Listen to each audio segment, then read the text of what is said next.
This video is one I'm making to celebrate 6 years since my first upload on YouTube, and a video about Sonic the Hedgehog was somehow the best idea I came up with. In a way, that subject is thematic with reflecting on my first upload. You see, while this has been 6 years of me uploading, it's been less than 5 years of Otaku Without Ideas. This has not always been my channel name, and for the first year of uploads, I went by the name... fuck's sake. Meta Knuckles 1642. Now, most of you subbed long after that period, and thank fuck for that. Should you wish to see what I got up to under that pseudonym, then my videos circa 2017 should provide you with ample amounts of cringe. But here's the thing, despite me having the name of a Sonic character in my username, I never made any videos on Sonic, because all my videos were about anime. Often when I look around the internet at Sonic fans, a lot of them are also confirmed anime fans as well. When I look at Sonic in comparison to a lot of other game series like it, none are quite as, well, anime as Sonic is. So I wanted to find out why this might be. Now I should mention that I'm not the only person who's done a vid like this before. In fact, I'm going to link Pariah695's video about Sonic's Japanese influences in the description, since it's actually very well researched and he's someone who talks about Sonic a lot more often. But I wanted to come at this from my own perspective, largely just to have some shits and gigs about some funny anecdotes. Also because I somehow have to justify giving myself the name Meta Knuckles 1642 for over a year. This video will only look at the official Sonic content, so that means I won't be talking about the fanbase, which I think is good because I don't really want to resort to stereotypes of the Sonic fanbase. I'm above that. Is something I would say if you ignore that I literally made a joke about them in my last video. One of the reasons I think that so many Sonic fans ended up becoming anime fans as well is because Sonic games themselves have never really been a stranger to anime references. If anyone knows anything about the circumstances of Sonic's creation, this is going to seem a little surprising. Well, yes, he was created by a Japanese development team. The game was hyper-focused on capturing the American market. After all, the original game released in America a month before other territories, and Sonic's design was made to capture the 90s surfitude that the creators hoped would draw in this Western market. But even with all that, the original 4 Sonic games would see something from Sonic's Japanese pop cultural origins sneak in. I'm sure you can already think of a few examples. After all, Angel Island from Sonic 3 and Knuckles is basically just the floating island from Laputa. Though it wasn't just Ghibli that saw crossovers with Sonic, since Toei Animation actually created the opening for Sonic CD. And it's very good that Toei were on good terms with Sega, because otherwise I can't imagine they'd have been too happy with their use of Super Sonic in Sonic 2, where to make the Dragon Ball reference even less subtle, Sonic Team upped the Emerald count from 6 to 7. But anime aesthetics in Sonic trickled down to even something as elementary as Sonic's running cycle. And to illustrate this, I'd like to take you back with a little anecdote. Now, it was Sports Day in Year 5. For those who don't know, when they say Sports Day, they really just mean athletics with a different variety of pink, yellow, or blue plastic crap. And I was always shit at these types of events. As I wasn't very fast, I knew I had to change up my game for that year. And so I asked to the heavens, what would Sonic do? I then remembered his iconic running pose, and an idea came to my head. I would use this running pose. Maybe that'll make me faster. And that, dear viewers, is why I unintentionally Naruto ran during Sports Day. Of course, knowing this was the one tactic that could one day outsmart the security around Area 51, several CIA agents were deployed onto the field and disguised themselves as the other 9-year-old I was up against in this race. As a result, I came dead fucking last. Now, Sonic came out before Naruto, but that was far from the origin of Naruto Running. But the fact that this aspect of Sonic's design is ninja-inspired is something that no one talks about, and I think that's worth a mention. Also, the CIA are the reason I'm shit at sports. But while I'm speaking about anecdotes, I want to talk about another moment from my primary school days, which involved a friend of mine who actually was quite instrumental in showing me a lot of Sonic content. They had managed to find on YouTube this old Sonic film, and they showed it to me. I really liked it, so much so that when our prospective Year 5 teacher asked us what our favourite movie was, I told her with hands on my heart that it was this movie, which was called Sonic Over. I had no idea why it had the subtitle of Over, but I bloody loved the movie, so who was I to question it? Believe me, I was pretty embarrassed when half a decade later I learned it was meant to be pronounced Sonic OVA.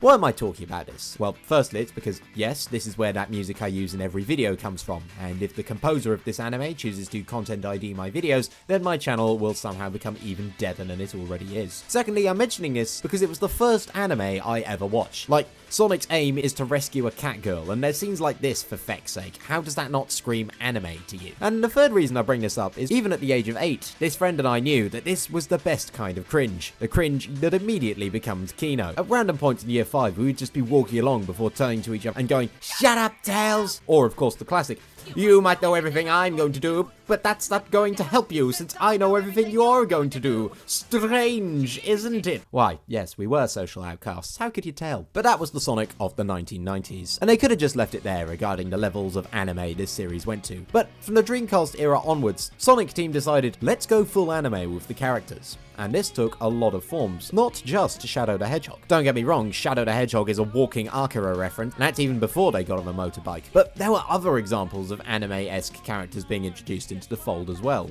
While Amy Rose had originally been the main kawaii presence in the games beforehand, Cream the Rabbit turned this kawaii presence up to 11, especially with her Chow sidekick. Not only did Perfect Chaos achieve Sonic's aims of severing any remaining room for doubt in the Dragon Ball comparisons, but their presence as an antagonistic force within Sonic Adventure 1 marked an interesting departure from the average plot of a Sonic game being Sonic defeats Robotnik and moved into the archetypal JRPG plot of Sonic defeats God. And that wasn't even the only game that can be described with that phrase. Blaze in Sonic Rush, which by the way is one of the best Sonic games, I will not go back on that one, is basically a full-on tsundere. Don't get me wrong, it's not like Japan invented the concept of closed-off characters, but a lot of the moments in Sonic Rush wouldn't be seen as out of place in a typical tsundere's character arc, and that's not even mentioning the actual anime that were being produced around about this time. Sonic X was a 3-season isekai starring Sonic, yes, I'm not lying, and I have fond memories of watching it in the same way everyone else watched anime back then, in 240p after each episode had been split into 3 parts and put onto YouTube. The opening to Sonic Riders was an original animation made by Production IG of all people, who are a pretty prolific studio. On top of this, the writer for several Sonic games at the time was Kyoko Yoshimura, who had written several scripts for anime, and even to this day works for Studio Mappa. While she was doing several scripts for Sonic X, she also did the story for Sonic Unleashed, which has a plot that I really like, so props to her. She also did write on Sonic 06 though, so I might slightly hold back on that praise. After Sonic 06, the plot started to rein it in terms of how anime they got, given all the and the fact that these plotlines started to feel a bit less anime might have something to do with the fact that a lot of the writing credits were given to Westerners from games starting with Sonic Colors onwards. But even while Sonic as a game series was once again aping Western cartoons, as a brand it was starting to do anything but. Sonic had a few brand crossovers within Sega, with Hatsune Miku getting a Sonic costume in Project Diva. But she was not the only idol to do a collaboration with Sonic, because as it turns out, Love Live School Idol Project had one as well. But Sonic's marketing teams really lent into the weeb market during Sonic's 30th anniversary, and it was glorious. Firstly, there was a remix of Escape from the City of Sonic Adventure 2 fame, but this rearrangement came with a new singer, and this was no ordinary singer because they got Lyn, several for notable songs in the Persona series, aka the most anime video game series of all time. And Sega's Sonic Rings series also illuminated a lot. This was a series of quick interviews where they decided to get some big online content creators in and talk about their relationship with the Sonic franchise.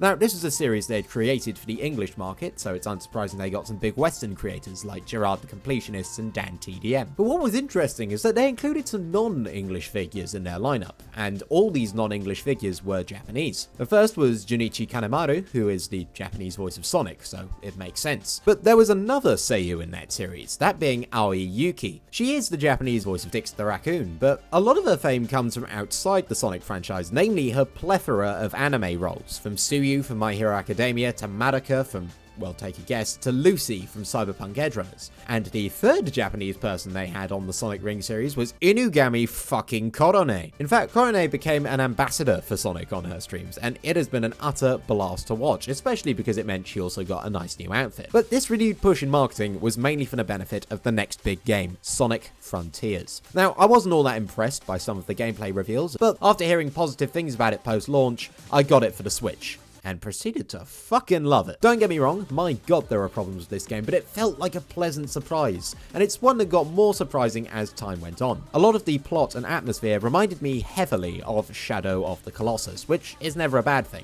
I love that game as well. Without wishing to spoil either Sonic Frontiers or Shadow of the Colossus, they chart the exact same plot beats, with the exception that Sonic Frontiers is a game made for demographics that aren't just the extremely depressed. But you bet your bottom dollar there were also anime references in there. as many have assumed that the Kokos in this game are based off the Kodama from Mononoke Hime, and it's unsurprising when you look at the Koko's design, though perhaps one of the more direct influences that anime had on Sonic Frontiers is in the cutscenes, since not only is this game trying its damnedest to make Super Sonic seem as Super Saiyan as possible, but they also threw in a few Evangelion references for good measure. It is present in the visuals, but also in the character of Sage, since her Japanese voice actor is the same as Ayanami Rei, and I doubt this was a mere coincidence, given that the two have not exactly dissimilar personalities, backstories, and character arcs.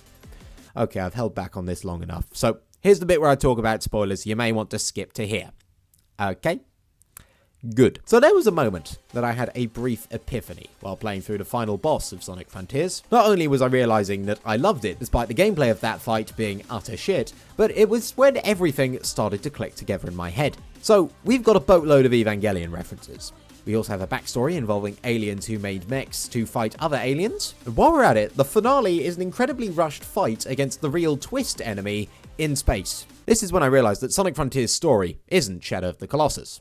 It was Darling in the Franxx the whole time. Well, that's a slight overstatement, because it's like Darling in the Franxx if it was fucking awesome. No overrated waifus here, only pure hype. Now, to answer the central thesis, is there a direct pipeline of Sonic fan to Weeaboo? No.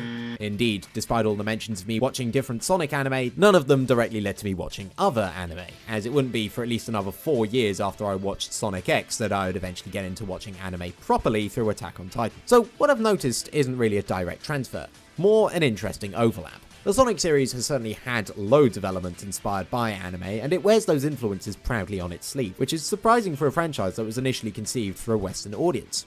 Sonic is a franchise of wild inconsistency, but it's always taking risks. Those risks might not pay off, but it gives the series an identity of its own outside a lot of fellow mascot platformers. And it's that feeling of something unlike anything else that also attracts people in the West to watch anime. Growing up with Sonic didn't make me an anime fan, but every time I see Sonic do an anime reference or collab, it feels like an old friend I've got an in-joke with, that we still find funny to this day, even if it is just the nostalgia talking, and that's something I think I'll always appreciate. Still doesn't excuse me calling myself MetaKnuckles1642 though. Like, seriously, it's somehow an even dumber username than Otaku Without Ideas.